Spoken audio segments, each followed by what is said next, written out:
नमस्कार, मैं हूं विशाल। फोर्थ पिलर न्यूज़ में आपका स्वागत है। आज हम भोजपुर जिले के शाहपुर में पहुंचे हैं। शाहपुर जिला मुख्यालय से करीब 30 किलोमीटर की दूरी पर बसा ओझा का सिमरिया गांव, जहां के रहने वाले राजद के सजग और सरल सेवक कहे जाने वाले राजद नेता हीरालाल ओझा जी हमारे साथ है। राजनीति से जुड़ी बात करेंगे। विधानसभा चुनाव है जिसको लेकर सभी पार्टियां या सभी उम्मीदवार जो है अपनी अपनी दावेदारी ठोक रहे हैं।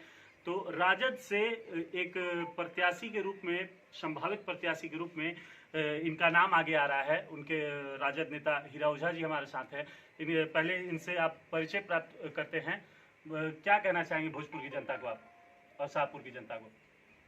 भोजपुर की जनता को और शाहपुर की जनता को सबसे तो पहले मैं प्रणाम करना चाहूँगा और उनसे ये निवेदन करना चाहूँगा कि आप अभी इस समय में अपने मनोमस्तिष्क को खोल करके रखें, क्योंकि इस समय एक कहानी, चारों तरफ कहानियों की बुनावट चल रही है।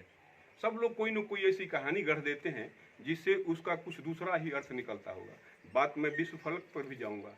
अब देखें, हमारे जो शी जिनपिंग महोदय हैं चीन के, उन्होंने कुछ कहानी कही है, वहाँ कहानी गढ़ी है जिससे पूरा चीन उन्हें आजीवन शासक के रूप में स्वीकार कर लिया है। व्लादिमीर पुतिन साहब ने भी एक कहानी गढ़ी है जिसके चलते वो भी 15 वर्ष तक चुनाव बिना कराए सत्ता में रह सकते हैं। सब जगह ये कहानी गढ़ी जा रही है, तो आप कहानियों पर ध्यान न दें। कहानी यदि गढ़ी जाती है तो उसके ताने बाने पर ध्यान दें। अब बात करते हैं हम शाहपुर विधानसभा क्षेत्र के। यहाँ के विनिंग कैंडिडेट जो हैं राजद के विधायक है यहाँ पर, फिर भी राजद के उम्मीदवार आप हैं और ऐसा कयास लगाया जा रहा है कि बिहार विधानसभा चुनाव में आपकी उम्मीदवारी तय मानी जा रही है। इसके बारे में आपका क्या कहना है? देखिए, उम्मीदवारी तय मानी जा रही है ये तो मैं नहीं मान करके चल रहा हूँ। मैं यहाँ का सजग सरल सेवक राजद का हूँ और अपनी सेवा कर रहा हूँ। मैं ये जरूर कहता हूँ, ये मैं जरूर मानता हूँ कि कोई भी व्यक्ति हो यहाँ, उससे ज़्यादा मैं यहाँ नज़दीक रहता हूँ और ज़्यादा समय तक सेवा कर सकता हूँ जनता की। मेरे पास ज़्यादा टाइम है, चाहे हमारे राजद के विधायक साहब हों या कोई दूसरे दल के भी नेता जो आ रहे हों, कोई बहुत बड़े साहब ही आने वाले हों, कोई अपना सर्विस छोड़ करके भी कई लोग आने के लिए तैयार हो रहे हैं। मैं सबके साथ, सबके लिए कह रहा हूँ कि मैं 10 वर्षों से जब से रिटायर होकर के आया हूँ और यहाँ पर ईमानदारी से और काम कर रहा हूँ। मैं अपने आप को ऐसा महसूस करता हूं कि आम लोगों के साथ मैं ज़्यादा रहूंगा, उनके सुख दुख में ज़्यादा शामिल रहूंगा, उनकी हित के जो काम होंगे उनको मैं बाकी लोगों से ज़्यादा कर सकता हूं। जिस तरह से शाहपुर विधानसभा क्षेत्र जो है वो लगातार भाजपा का गढ़ माना जाता रहा है, लेकिन पिछली बार यहाँ से राजद के विधायक बने और इस बार ऐसा क्या है? पहला बात तो ये जो क्षेत्र है भाजपा का नहीं है, ये समाजवादी क्षेत्र है। आप शुरू से जब से देखेंगे, आदरणीय रामानंद तिवारी जी के समय से या चाहे दूसरे भी कोई लोग हों, यहाँ नेता जो भी रहे, हरगोविंद मिश्रा जी रहे हों, रामपलक यादव जी हों, सूर्यनाथ मिश्रा जी हों, दुबे जी रहे हों, ये क्षेत्र के जो लोग हैं, इनका जो सोच है एक व्यापक दृष्टिकोण है और ये लोग समाजवादी विचारधारा से लोग हैं। जबकि ब्राह्मण बहुल क्षेत्र है, अपर कास्ट के लोग, सवर्ण लोग ज़्यादा रहते हैं, फिर भी यहाँ सामाजिक समरसता उसी तरीके की है जैसे हमारे सामाजिक न्याय के पुरोधा आदरणीय लालू जी चाहते हैं। सामाजिक न्याय की बात करते हैं, समतामूलक समाज की बात करते हैं, उस तरीके का समाज यहाँ पहले से है। शाहपुर के लोगों का ऐसा ये है। कुछ समय से जरूर कुछ इसमें बदलाव आया था, तो उसके दूसरे कारण होंगे, उस पर अभी हम बाद में चर्चा करेंगे। यहाँ उसका जिक्र करना अच्छा नहीं लगता है। शाहपुर विधानसभा क्षेत्र से अगर राजद आपको टिकट देती है तो आप किन मुद्दों पर चुनाव लड़ेंगे? क्या मुद्दा होगा आपका?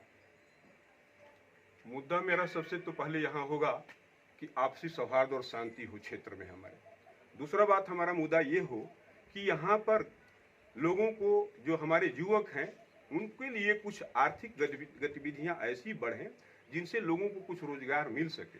मसलन जैसे कि मैं समझता हूँ, पहले भी मैं एक बार कहा था कि जो क्षेत्र है हमारा, इसमें गंगा दशहरा से लेकर के और जेठ के दशहरा तक, गंगा दशहरा से लेकर दुर्गा पूजा के दशहरा तक इस क्षेत्र को टूरिज्म के रूप में विकसित किया जा सकता है। सोहिया का भागड़ है, धमोल का भागड़ है, धर्मांगतपुर का भागड़ है, इसको टूरिज्म के रूप में विकसित किया जाता है। कुनवा शिव जी है, इसके रूप में विकसित किया जा सकता है।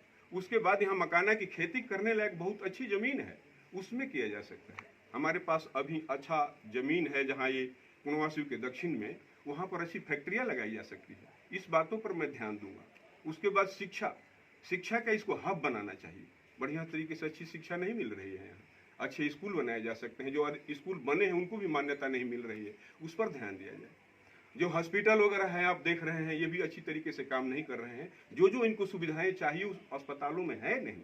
वे सारे दूर दूर तक के गांवों में भी अस्पताल बनना चाहिए। अब 20 किलोमीटर दूर यहाँ से जवैनिया है, वहां से लोग चल करके आएंगे, तब तक क्या हो जाएगा। फिर आप देखें उधर दूर, उधर हमारा एक क्षेत्र में है, उधर गांव हमारा तियर है, वो 20 किलोमीटर दूर है, वहां कोई अस्पताल नहीं है। लालू के डेरा में कोई अस्पताल नहीं है। तो ये सब अस्पताल की व्यवस्था, छोटी छोटी यूनिटों का भी, इस पर हम ज्यादा ध्यान देंगे, इस पर भी कुछ काम किया जाए। सड़क और बिजली और अस्पताल, ये जैसी आधारभूत संरचनाएं होती हैं चुनाव की, समझिए कि चुनाव में अगर विकास के मुद्दे पर बात होता है तो इन चीज़ों पर भी बात होती है। इसके बारे में क्या कहना चाहेंगे कि क्या सड़कें शाहपुर विधानसभा क्षेत्र में बनी है या बिजली की व्यवस्था कैसी है, इसके बारे में बताएं। देखें, आप जहाँ तक सड़क की बात कर रहे हैं तो शाहपुर से यदि आप आए होंगे गोसाईपुर के रास्ते में तो आप देखे होंगे कि यदि बारिश होगी तो वहाँ धान रोपा जा सकता है। अभी रोड की स्थिति ये है। कहने के लिए तो कहा जा रहा है कि रोड बना दिए हैं और बिजली बना दिए हैं, लेकिन ये सब कुछ है नहीं। रोज अभी देखिए, कल 24 घंटे तक यहाँ पर बिजली नहीं थी। आए न जाए समय में यहाँ पर बिजली रहती नहीं है। रास्ता भी उतना बढ़िया नहीं है जितने की जरूरत है। नली गली का भी जो कहा जा रहा है वो भी ठीक से नहीं हो पा रहा है। इन सबकी और अच्छे तरीके से किया जा सकता है। इनको नजदीक से रह करके, इनकी देख रेख करके और बढ़िया इसको किया जा सकता है। हर चुनाव में नेता यही राग अलापते हैं कि सड़कों की स्थिति, बदहाल स्थिति को ठीक की जाएगी, बिजली की व्यवस्था दी जाएगी। आखिर लोग यह क्यों विश्वास करें इस बार कि अगर फिर से राजद की सरकार बनती है तो ये सब सुविधाएं आएंगी, क्योंकि इससे पहले भी ये राजद पिछले 5 साल शाहपुर विधानसभा क्षेत्र में अपना बिता चुका है। यहाँ विधायक रह चुके हैं मंटू तिवारी, फिर भी यहाँ पर विकास क्यों नहीं हुआ। आखिर ऐसा क्या हो गया कि गोसाईपुर के रास्ते में आज भी आप कह रहे हैं कि धान रोपी जा सकती है वहाँ पर सड़कों पर, लेकिन रोड की बात अब की थी तो रोड टूटी हुई है। मैंने ये कहा है कि इतना ज़्यादा ध्यान जितना चाहिए जरूरत उतनी नहीं दिया जा रहा है। मेन बात, जो मुख्य बात जो ये है, हम इसलिए काम कर पाएंगे कि अभी हम लोग ये अपना आइडिया बना करके चल रहे हैं कि बिहार का मुख्यमंत्री हम तेजस्वी यादव जी को बनाएंगे। और तेजस्वी यादव जी की सोच ऐसी है कि किस तरीके से सबको लेकर के आगे चल करके सबको विकास किया जाएगा। जात पात वर्ग विशेष में इसमें विश्वास नहीं करते हैं। आप देख रहे हैं उनकी बातों को। और आज आप पूरा देखेंगे तो भारत की राजनीति में चाहे समस्या किसी भी चीज की हो, कोई भी समस्या हो, देश की नीति की हो, विदेश की नीति हो, धर्मनिरपेक्षता की बात हो, पर्यावरण की बात हो, कानून व्यवस्था की बात हो या अर्थव्यवस्था की बात हो, बात खेतीहर मजदूर किसान की हो या बेरोजगार जवान की हो, सभी का समाधान करने के लिए एक सकारात्मक सोच के साथ भारतीय राजनीति पर के फलक पर आज तेजस्वी जी भासमान हो गए हैं। तो हमको विश्वास है कि उनके गाइडेंस में, उनके निरीक्षण में चल करके शाहपुर ही क्या, पूरे बिहार का तीव्र गति से और द्रुत गति से और वास्तविक तरीके से जो भी होना चाहिए विकास, वो होगा। सिर्फ पेपरों में नहीं होगा, वस्तुतः में होगा विकास। पिछले 15 साल पीछे अगर जाए तो राजद की ही सरकार थी। लालू यादव भी मुख्यमंत्री बने, राबड़ी देवी भी बनी, फिर यह विकास उस समय क्यों नहीं हुआ। श्रीमान जी, विकास बहुत हुआ है उस समय में। आज से 30 वर्ष पहले आप जाएंगे तो आपको याद होगा उस समय हमारे बिहार की या पूरे भारत की स्थिति क्या थी। देखिए, मैं आपसे निसंकोच कहना चाहता हूँ, आप अपने हृदय पर हाथ रख करके भी सोचें कि जो लोग गरीब, पिछड़े, दलित, महादलित, वंचित वर्ग के लोग किस तरीके से पहले सहस्त्राब्दियों से सताए जा रहे थे, या जो हमारे घर में काम करने वाले लोग, हमारे पशु पक्षियों को चारा देने वाले, उनके मरे पर उनकी उपचार करने वाले, उनको ठिकाने लगाने वाले लोग, क्या सहस्त्राब्दियों तक इसी तरीके से अपने पिछड़े जीवन को हम उसमें जीते रहें। उसके ऊपर काम हुआ। उस समय में सबसे बड़ा जो काम हुआ, उन लोगों को साहस को जगाया गया, उनको ये विश्वास दिलाया गया कि हम भी भारत के अंग हैं और हमारा भी देश है ये, और यहाँ की जो व्यवस्था है इसमें हम भी शामिल हो सकते हैं। वो लोग अपने सम्मान के साथ आज आप देख रहे हो किस तरीके से जी रहे हैं। एक अंतिम सवाल है आपसे कि आपने देश की सेवा की, आप रिटायर्ड अधिकारी भी रह चुके हैं, और राजनीति में आने के बारे में आपने कैसे सोचा। राजनीति को देखिए, मैं जानता हूँ कि समाज की दशा और दिशा तय करने वाली प्रशासनिक व्यवस्था का नाम राजनीति है। मैं नीचे शुरू करके और अधीक्षक, पुलिस अधीक्षक तक के स्तर तक गया हूँ। ईमानदारी में मेरा विश्वास है।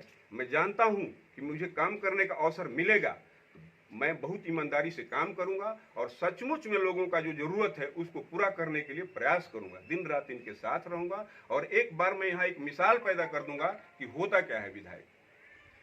बहुत बहुत धन्यवाद आपका। हीरा ओझा जी हमारे साथ जुड़े थे, इनकी बातों को आपने सुना। शाहपुर विधानसभा क्षेत्र में किस तरह से ये विकास चाहते हैं और कितनी गति से चाहते हैं, कैसा हब बनेगा शाहपुर विधानसभा क्षेत्र, यह तो आने वाला वक्त ही बताएगा। तब तक जुड़े रहिए हमारे साथ, देखते रहिए 4th pillar news channel. Cameraman Nikki के साथ मैं विशाल सिंह।